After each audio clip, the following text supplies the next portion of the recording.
Hi everyone, welcome back to my channel. This is Uniquely Yeti's channel. Today I'm going to be doing a book review on this. Can you see it? How to Be a Boss. I loved this book. I've read a good amount of books this year already, but this is definitely one of my top books. Recommend. This is Lilly Singh. She's a big YouTube person. I think you guys know her. I actually did not know her until I started reading this book.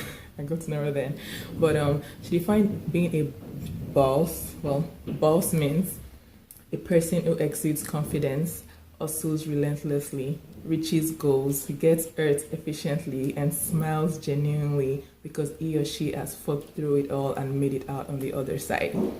That's how she defines being a boss. She advises that we should all be bosses, and I agree, we should all be bosses.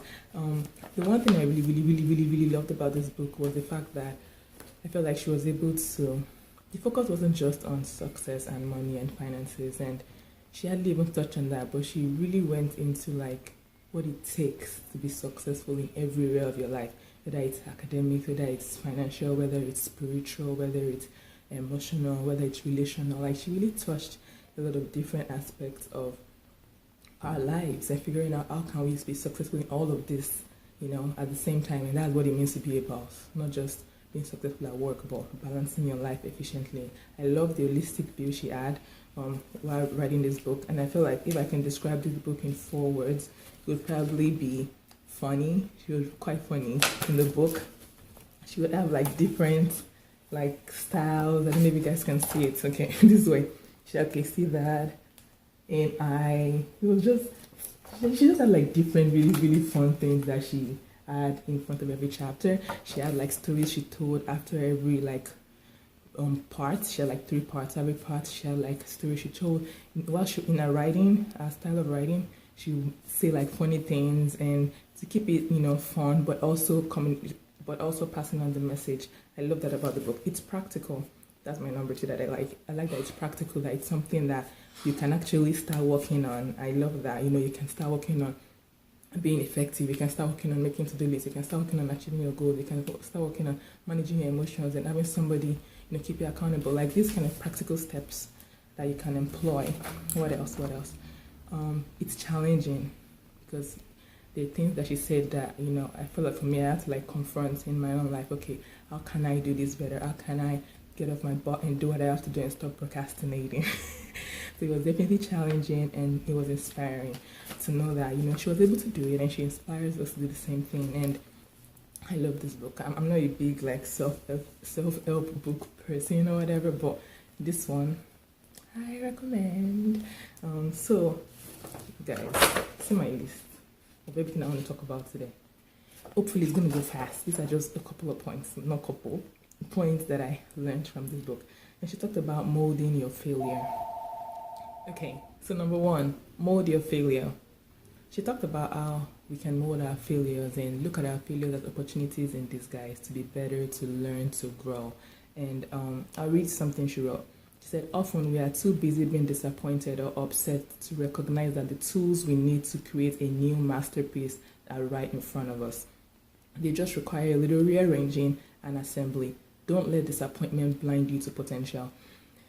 And it's hard in the season when you're feeling whether it's relationally, whether it's in your business, whether it's in getting a job, whether it's in with family, whatever the area either we're feeling. It's difficult to see it as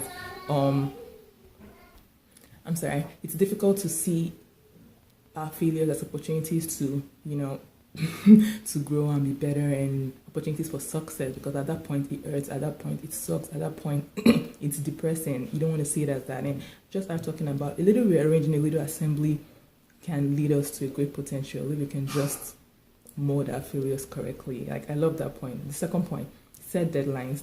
She said procrastination is the hustler's worst enemy. Be your own boss and set deadlines, or you'll go nowhere fast. And in this part of the book, she talked about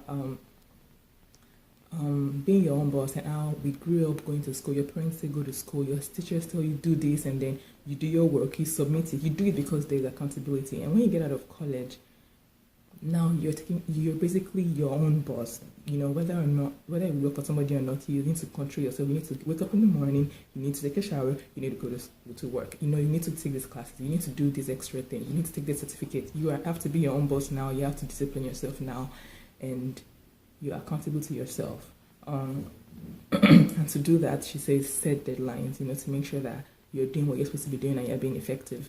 I love that point. And the third point, she said know the game. This one was okay. This one was good because she talked about like in life, everybody's playing a game. Every individual is playing a game in every area of their life. People are doing things that suit them best because we are just generally self-interested people. You think of yourself first before you think of other people. That's just life. And she talked about recognizing that you're playing a game helps you understand why people do the things that they do, and it allows you to react rationally and not emotionally. She gave examples of agents that give her contracts where it favors them more than it favors her, and she's like, she doesn't get hurt by it because she thinks of it like, they're playing the game, they want to win, and so they're going to try to do the best they can to be able to suck money out of her, and she cannot react to that emotionally and be like, oh my god, you don't like me, that's why they're doing this. No, look at it as they're playing the game and figure it out. Okay, how am I going to play my game to be able to work this out? Is it going to be negotiation or what is it going to be? She talked about a basketball player too. When they're going for it and they push you, it's not because they want to hurt you. They just want to win. They want to duck the ball or whatever, however basketball works. And it was good to see that because sometimes, even for men, I can take things personally, but sometimes people hurt you, right? But they don't always intend to. It's just that for their own, they're all selfish, right? For their own selfish reasons, they've decided to play their game this way. So you have to be strategic in the way you respond to the game. It's so hard because it's difficult to separate emotional from, it's just weird. But I totally like this idea, and it's a good way to look at things and not take things too emotional. The fourth point, she said let go of FOMO, fear of missing out. She talked about how sometimes she made sacrifices of not hanging out with friends because she had to work. And not that you should not hang out with friends, definitely do that, but she's saying basically prioritize work. And I really saw that as a good point because sometimes you're tempted, you want to go do this, you want to go do that, but like, you can do that, but make sure you don't work first, then go and do that. There's going to be plenty of time to do that. And a point she made was focus on your work and make necessary sacrifices. So moving on to 5, she said have fewer emotions. She said have selective emotions, especially when there's a task at hand. In this part, she just talked about how we cannot be just too emotional. If somebody annoys you, you still have to go to work. You still have to perform well. Don't say, oh my gosh, I'm so mad at you. No, this is not the time for it. Put that aside and do the work you have to do. And this is good, because sometimes you cannot just let your emotions get over. You just need to do what you have to do. Not be emotionless, if whatever that word is, but to be able to know when to shut it off and turn it on. I think that's a skill I need to learn. But talked about not wasting your pain and being efficient with your pain and learning from your pain. Not let your pain just go, or let your pain just, be at this self-pity party, but to make sure you're using your pain to do something productive. It's not easy, but God is our strength. Then number 6, get uncomfortable. And the quote here is, on your path to success, fear and discomfort are only speed bumps. Don't make them dead ends. I love this book, can you tell? Because sometimes it's like things are hard and you're like, how exactly am I supposed to go through this, and just being able to see it as, okay, it's a journey, these are just speed bumps, we still have somewhere we're going to, can help to just kind of get you off and keep you going. All of this, not to say it's easy, but it's just challenging us and calling us to be like, okay, buckle up, what are we going to do now? Buckle up, what are you going to do next?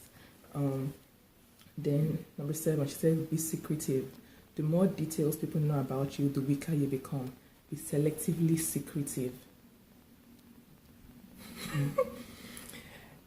Yes, I don't do secrets, really.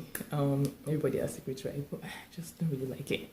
But I love this point because when too much of you is revealed to somebody, they can do and undo. Whether it's the knowledge or of who you are, with the emotions you feel, people can do stuff that can hurt you. And this is not on them. This is just for protecting yourself.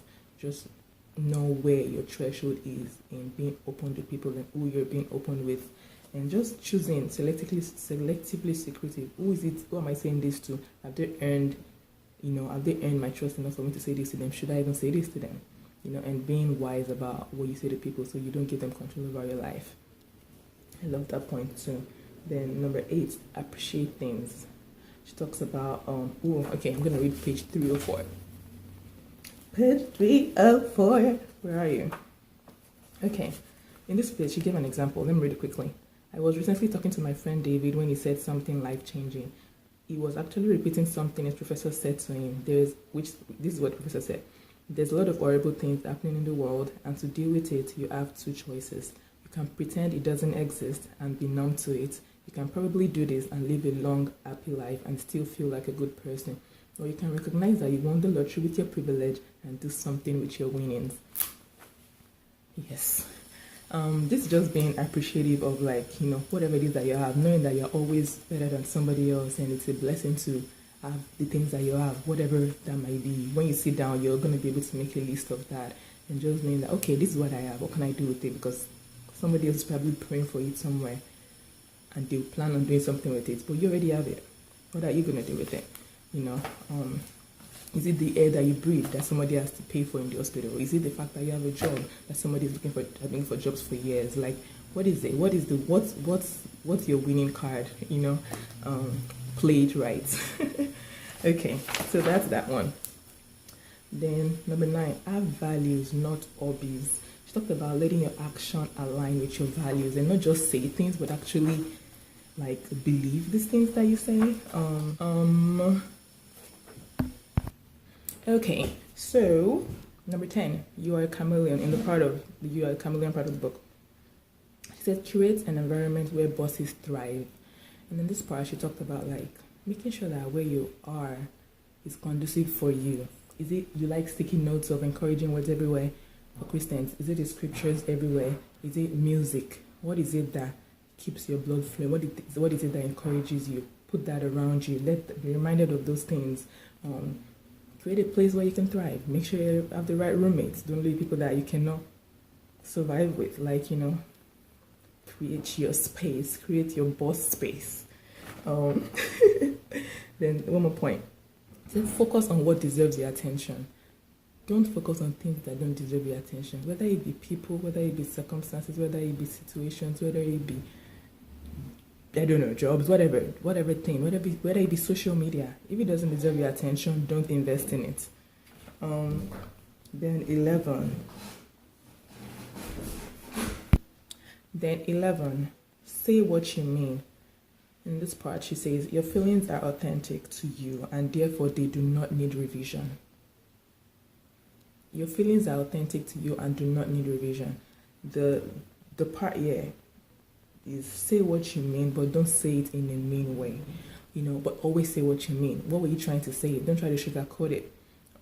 This is what I'm trying to say. I was hurt by this, or I didn't like that you did this. I'm unhappy about this situation. How can we talk about it? And it should be okay. Create an environment where it's okay to actually have this kind of conversations, because it actually builds relationships and it keeps you honest with yourself and with other people. Then she gave an example of how people, I used to struggle with this a lot. Everybody, random people would be like, oh, I love you, I love you, I love you. And I used to think about this, and it's crazy that she wrote it in her book, because I'm like, I usually think about it. It's like, how do you say you love me and you don't even know me? Because you don't know me.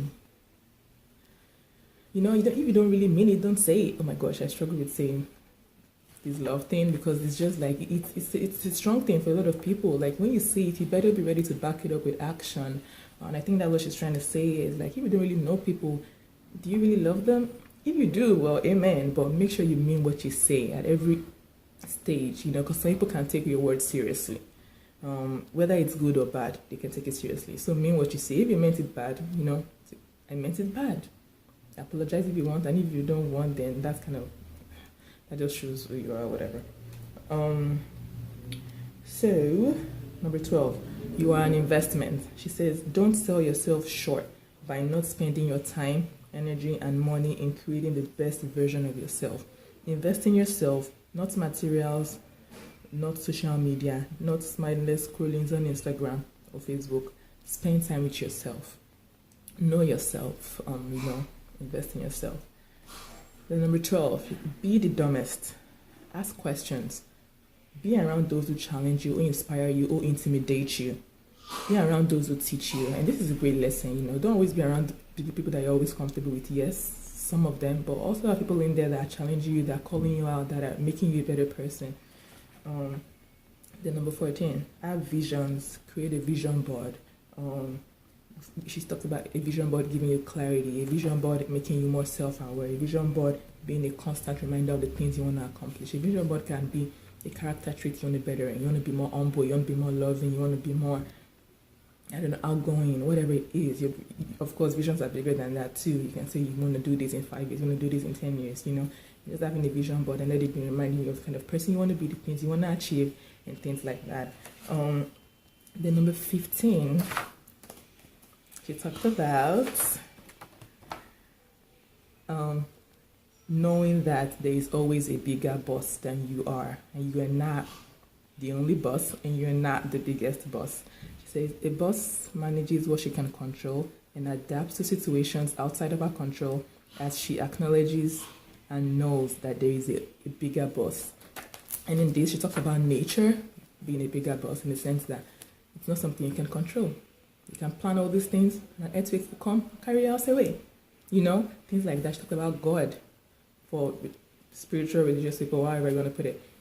God being a bigger boss. You can plan all these things, and God can just say, no, baby, it's going this way, So that's kind of it.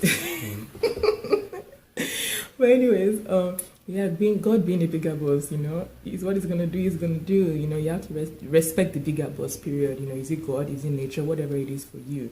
But she said there's always a big, and I actually agree. There's always a bigger boss. There's always a bigger boss. You're not the biggest boss in the room, and you shouldn't be.